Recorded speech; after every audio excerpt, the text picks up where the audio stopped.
ঘুম থেকে উঠে দেখি আকাশের মুখটা বেশ ভার, কেমন পুরো অন্ধকার করে আছে। কিন্তু এই সুন্দর একটা ছোট্ট প্রাণ দেখে আমার মনটা খুশি হয়ে গেল। ঘুম থেকে উঠে সবার আগে ওয়াশিং মেশিনটা অন করে দিয়েছি। এদিকে চা ফুটতে ফুটতে কোকিলের ডাক শুনতে শুনতে আমি আমার ডিটক্স ওয়াটারটাও রেডি করে নিলাম। হ্যাঁ, জানি জানি তোমরা বারবার জিজ্ঞেস করছো এটা কি, আমি আস্তে ধীরে সব বলবো। আরে বাবা, আমি যদি এফেক্ট পাই তবেই তো তোমাদের সঙ্গে শেয়ার করব। স্ট্যান্ডে নামছো তো? আমি তো বাবাকে দেখে অবাক হয়ে গেছি, 50 দিন পর স্কুটি চালালো। এদিকে সব জামাকাপড় রুমের মধ্যে মেলে দিলাম, কারণ রোদের সব রং উঠে যাচ্ছে।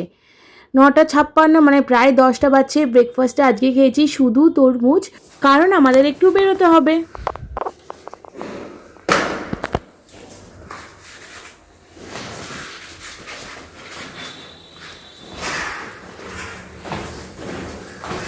বেরিয়েই সবার আগে চলে গেলাম সোজা পেট্রোল পাম্পে, কারণ পক্ষীরাজে আমাদের ভুড়ি ভোজ করাতে হবে।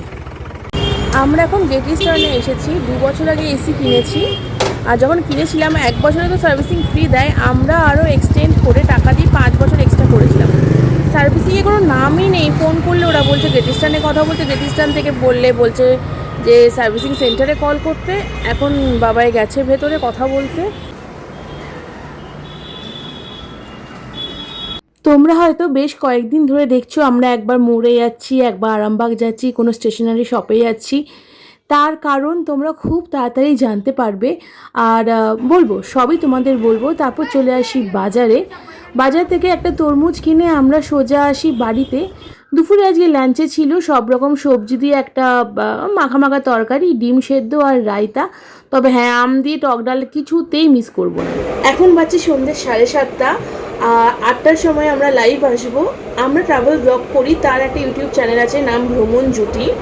সেখান থেকেই প্রথমবার, কারণ কি আমরা সুন্দরবন ইলিশ উৎসবের একটা গ্রুপ ট্যুর করছি, সেটার নানা ধরনের ইনফরমেশন নিয়ে এই লাইভ। তো এখন ঝটপট রেডি হয়নি। এই হচ্ছে আমাদের লাইভের সেট আপ, রেডি করা হচ্ছে।